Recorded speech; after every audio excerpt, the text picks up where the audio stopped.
tutorial, we're going to learn how to create our Premiere Pro project file and save it into the right place. Very important that we're both naming it correctly and putting it in the appropriate project files folder. We're going to go to New Project here, and this project is going to be a special report on Northampton Open Media Support.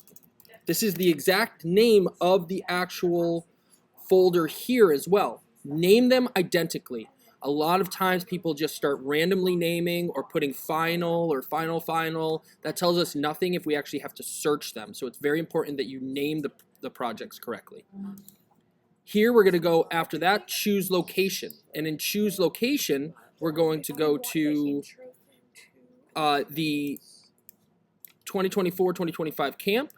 We're going to go to, or whatever year it is.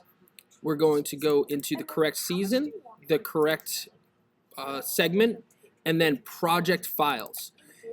As you can see, there's going to be one that's already created right now, but this is super important because you need to put it into the correct project files folder.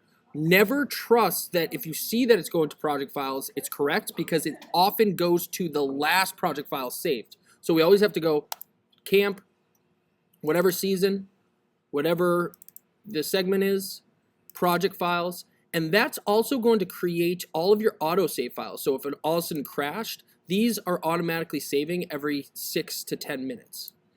Once we do that, we hit select and then create.